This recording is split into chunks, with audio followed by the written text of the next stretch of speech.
It's Monday, July 20th. In the headlines, Jamaica reaffirms commitment to Global Anti-Terrorism Cooperation. In business news, we have your usual market updates. Regionally, in Guyana, a local passenger ferry, MV Barima, capsized with 133 people over the weekend. And in sports, Spain is the champion of the FIFA World Cup 2026. This is the news on PBCJ. I'm Simone Absalom Gale.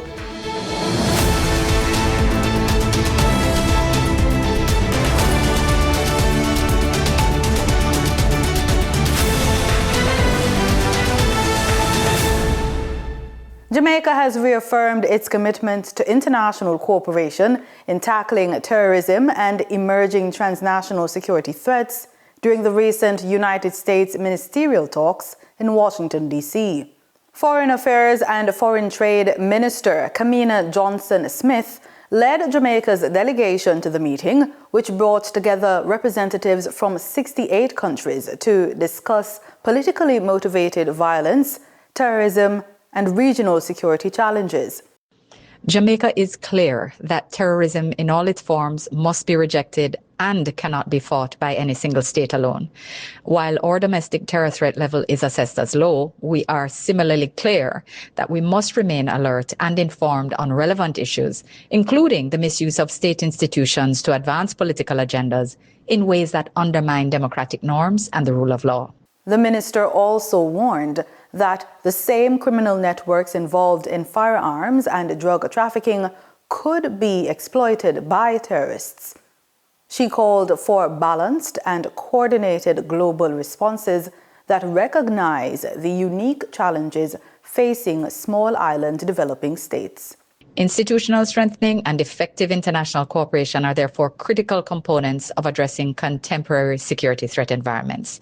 Jamaica places a high importance on maintaining informed and constructive engagement with key international partners on matters that could affect national and regional security. The government has launched consultations aimed at strengthening Jamaica's sacramental cannabis framework and clarifying how the law governing religious use of ganja should operate. Justice Minister Delroy Chuck, Culture Minister Olivia Grange, Minister of State Marissa Dalrymple Filbert, and Minister of State Delano Seabright recently met with senior government technocrats to discuss policy and operational issues affecting the regime. The talks follow recommendations from a Cannabis Industry Development Task Force, which identified the need for a coordinated review of the framework governing sacramental cannabis use. Discussions focused on the recognition and oversight of sacramental organizations, approved cultivation sites, cultivation and possession limits, transportation arrangements, enforcement protocols, and the distinction between sacramental use and Jamaica's regulated commercial cannabis industry. 400 pregnant heifers will be distributed to dairy farmers across Jamaica under the government initiative aimed at increasing milk production. Speaking at the recent launch of the heifer redistribution program in St. Thomas, Agriculture Minister Floyd Green said the initiative is designed to improve the genetic quality of the national herd. Minister Green explained that the program, which is being spearheaded by the Jamaica Dairy Development Board, is about rebuilding productive capacity. What we're doing today is building the base of our dairy sector so that we can reach back to the heights where we can look to supply milk for the entire Caribbean. That must be our goal. The pregnant heifers will be distributed through established dairy groups to ensure proper management, while selected high schools will also receive animals and infrastructure support to develop the next generation of dairy farmers. Through RADA and the Ministry's technical team and the Dairy Development Board, we will ensure that you have the technical support that you need. We want you to ensure that you take care of the animals. And as your herds grow, and your ability to increase production and improve your income, please ensure that you continue to reinvest in the dairy sector. The initiative forms part of the ministry's wider Dairy, Livestock, Innovation, Nutrition and Knowledge program, which also includes equipment leasing, pasture redevelopment, veterinary services, and infrastructure improvements. Jamaica's annual milk production has declined from 50 million litres to just 13 million litres. But Separate Group's CEO, Richard Pandoe, who is in support of the program, says the sector has the potential to once again supply both the local market and the wider English-speaking Caribbean. We have an opportunity, and this is a time that we have to make it happen. Enough of the mode talk, time for execution, and this is an execution. Time now for the Business Report with Denise Williams.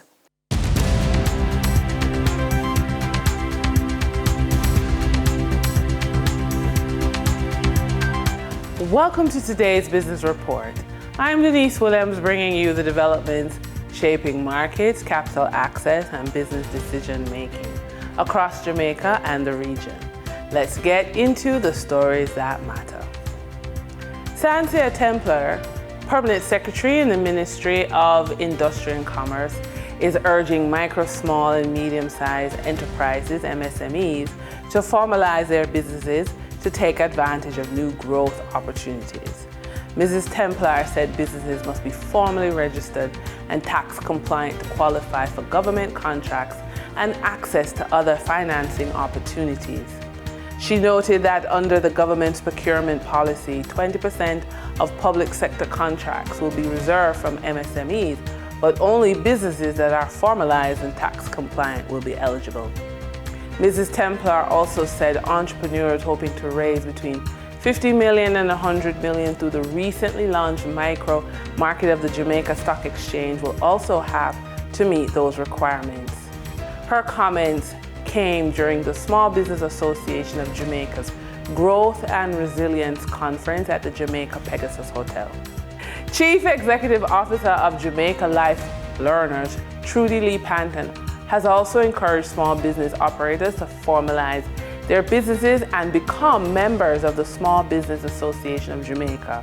Ms. Panton said joining the association provides valuable opportunities to network with other entrepreneurs and gain a better understanding of the business environment. Speaking to RJR News Friday, she said she gained valuable insights from the SBAJ's Growth and Resilience Conference held on Thursday.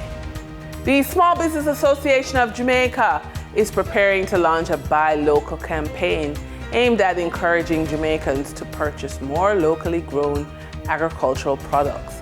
Dr. Norman Grant, Managing Director of the Mavis Bank Coffee Factory and the SBAJ's first Vice President with responsibility for agriculture, says the initiative is intended to reduce the country's dependence on imported food and help curb the outflow of foreign exchange. Speaking to RJR News at the SBAJ's Growth and Resilience Conference on Thursday, Dr. Grant said the campaign will encourage consumers to support local farmers and agribusiness as part of the broader effort to narrow Jamaica's trade deficit.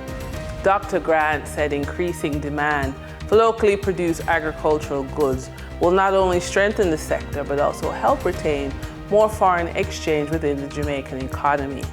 He added that the SBAJ's initiative will complement the Buy Jamaican campaign recently relaunched by the Jamaica Manufacturers and Exporters Association. For the trading period of July 17, 2026, the most actively traded securities were Trans-Jamaica Highway Limited with 5,819,257 units, representing 32.35% of market sales. Derrimont Trading Company Limited with 1,906,790 units, representing 9.21% of market sales. Wigton Energy Limited with 1,853,157 units, representing 8.95% of market sales. Investor activity remained concentrated in transportation, finance, and distribution plays. signaling continued interest in dividend-producing and strategic assets. Turning to the foreign exchange market, based on Bank of Jamaica data for July 17, 2026, Forex traders recorded significant activity with strong demand across major currencies. For the US dollar, trading margins reflected steady liquidity, with the US selling at $159.51 and buying at $157.62. For the Canadian dollar, moderate gains supported by 73-cent transaction spreads. The Canadian dollar sold for $113.78 and was bought for $113.05. For the British pound, continued volatility offered short-term trading opportunities of $1.39 in profits for the banks. The British pound sold for $213.85 and was bought for $212.46. These movements underscore the importance of cash flow timing and currency awareness for businesses managing import costs, debt servicing, or overseas exposure. For our credit report tip of the day, your next real estate investment may depend on more than your down payment. It may depend on your credit report. Lenders use your credit report to assess how you manage debt, which influences loan approvals, borrowing limits, and interest rates. A strong credit profile can lower borrowing costs and make it easier to finance future properties, while missed payments or high credit utilization can slow your expansion. Before purchasing your next property, review your credit report, dispute any errors, pay your bills on time, and reduce outstanding debt where possible. Building a real estate portfolio starts with building financial credibility. And that's today's business report. I'm Denise Williams, bringing clarity to capital, markets, and strategy. Until next time, stay informed, stay intentional, and keep building forward. See you soon.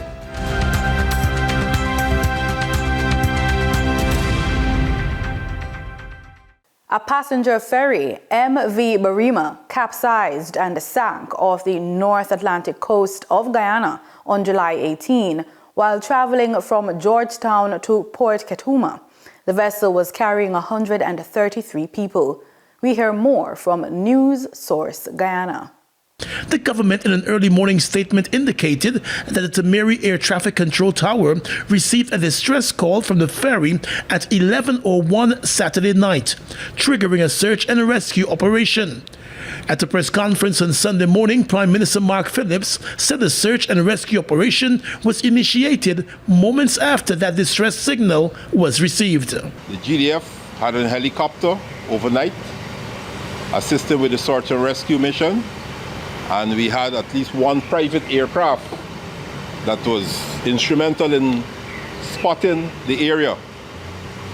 So we would have been able to do a more accurate search and rescue people who would have been on the ferry so far. It is now day clean, and we have additional assets, including the Omni helicopter has joined the search. The ferry was about 8 hours into its 24-hour journey at the time of the tragedy.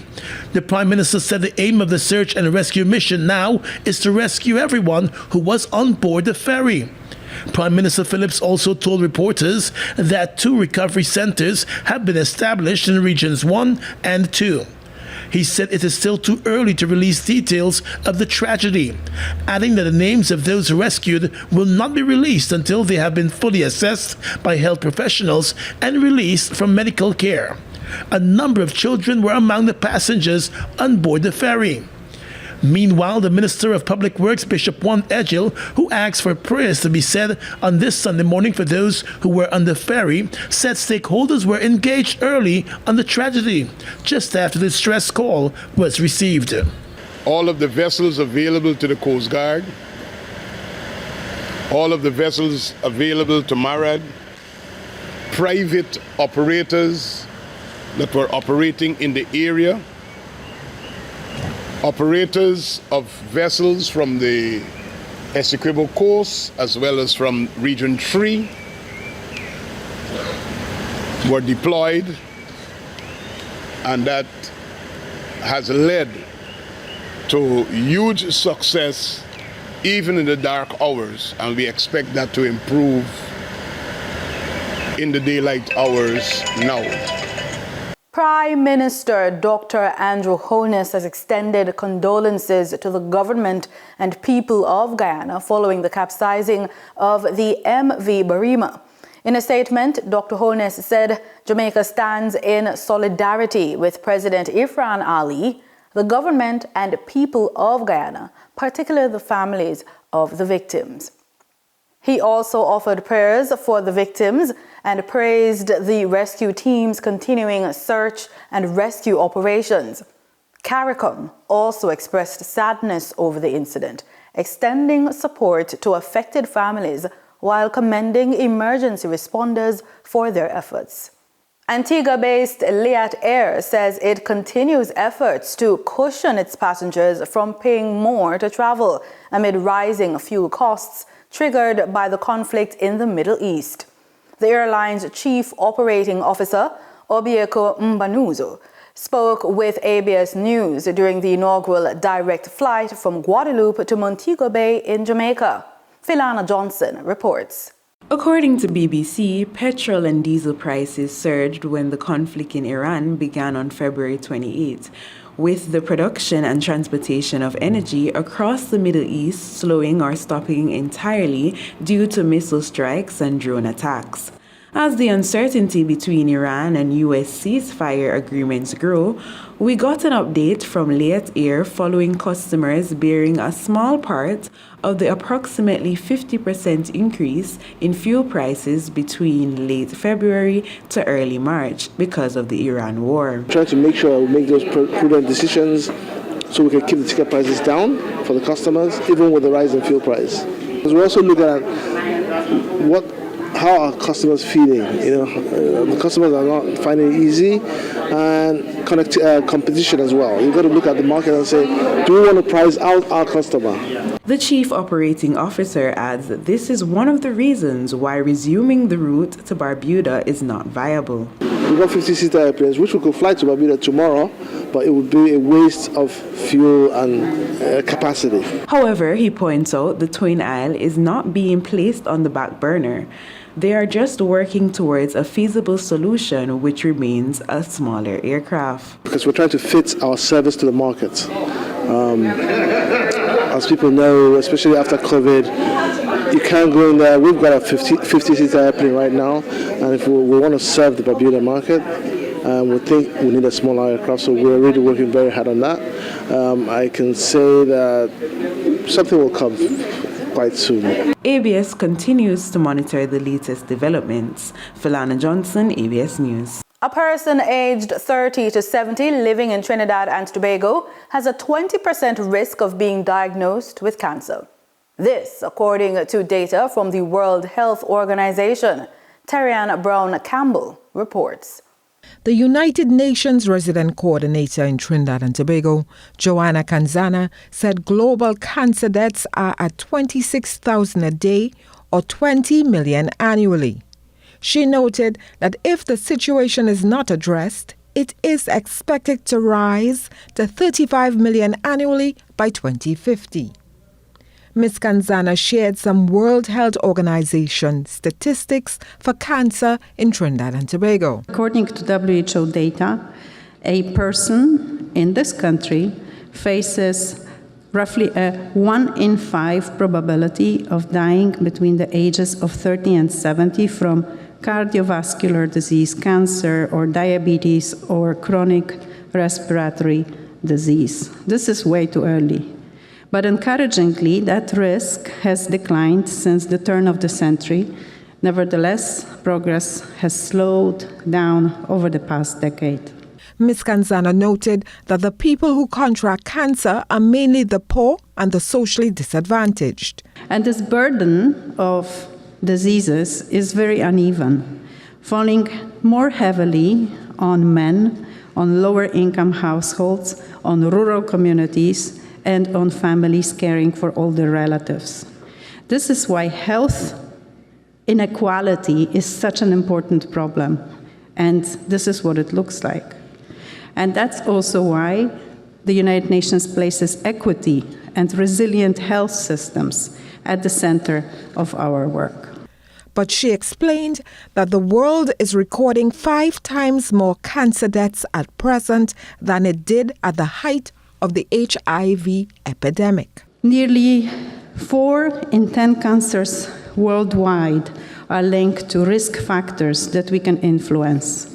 And this, everybody knows, is about tobacco use, it's about alcohol consumption, it's about sugar consumption and salt, and connected with obesity, connected with physical inactivity. The UN resident coordinator was speaking at the opening ceremony of the 14th Annual Caribbean Association of Oncology and Hematology Scientific Conference on Friday. Terry-Ann Brown-Campbell, TTT News.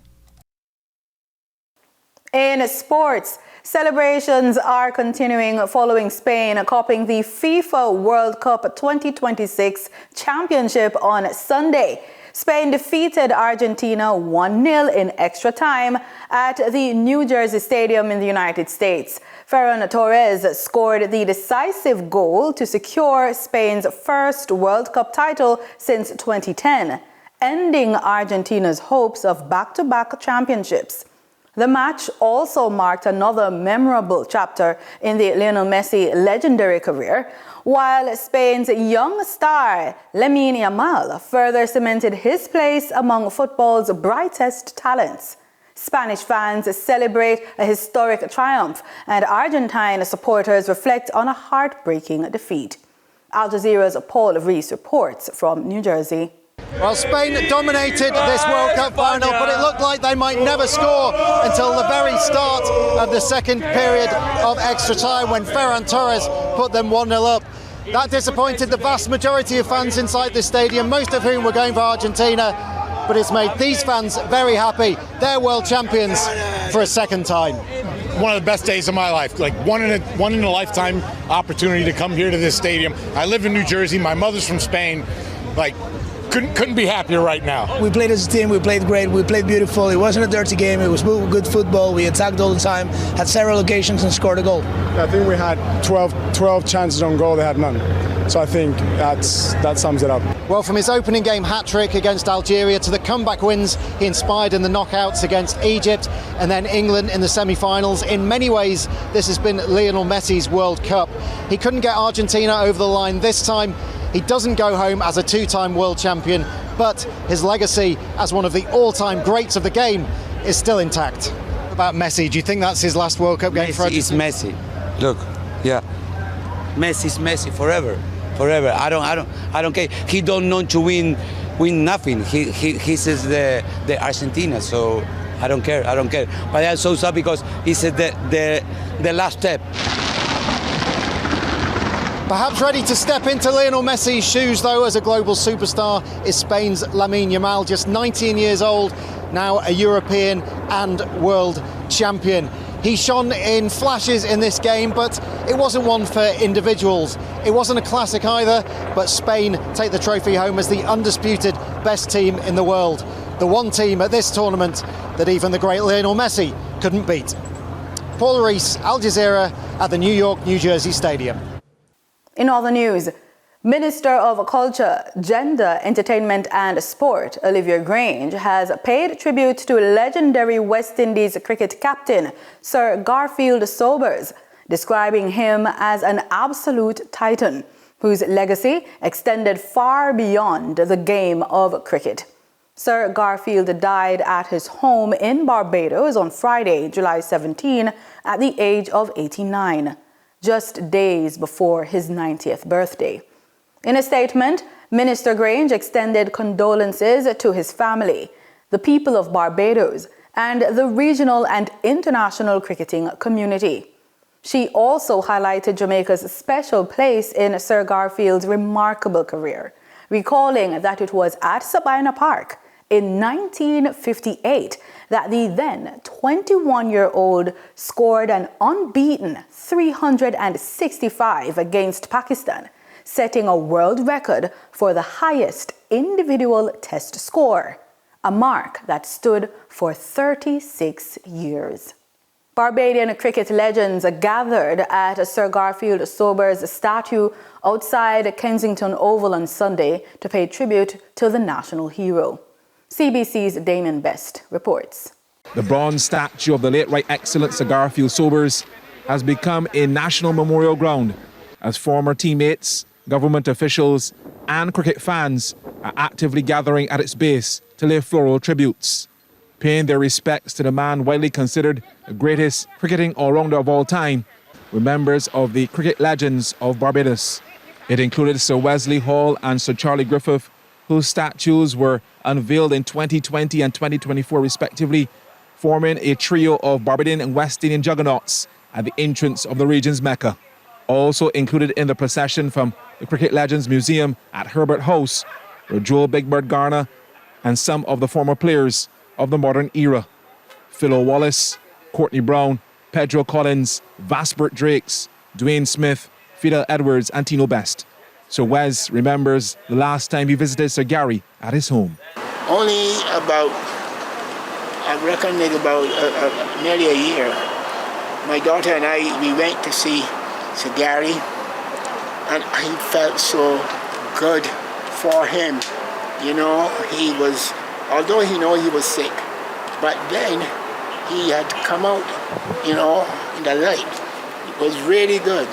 And I tell you something, his son came down and put up the thing there so that we could all see it.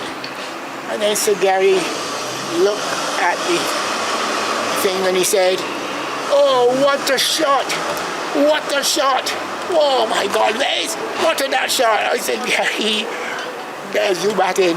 He said, "What?" He couldn't believe it. Meanwhile, former fast bowler Sir Charles Griffith said Sir Gary was multi-talented in every aspect. I remember in 1960, we were playing, and Sir Frank Worrell said to us, "Well, you know, you all have to bowl nearly all day because they only got 4 bowlers." I said, "But Skipper, you got Gary there, there's 4 bowlers in one. He can bowl fast, he can bowl off the dot, he can bowl any kind of thing he can bowl." And I said, "Well, the fact is he will have to take some of the load off of us." And Joel Big Bird Garner remembers their time as ambassadors for Barbados. I can say to you that being in his presence and being with him and watching him operate and watching him talk to people, he was different. You know, we don't appreciate what we have, but then when you look at it and you see and you hear the things that he's doing or he has done, I would say to you that people are going to write a lot about Sir Gary in superlatives. That's the best way of me to describe it. They'll write about him in superlatives. Damien Best, CBC Sports. And that's the news on PBCJ. Thank you so much for watching.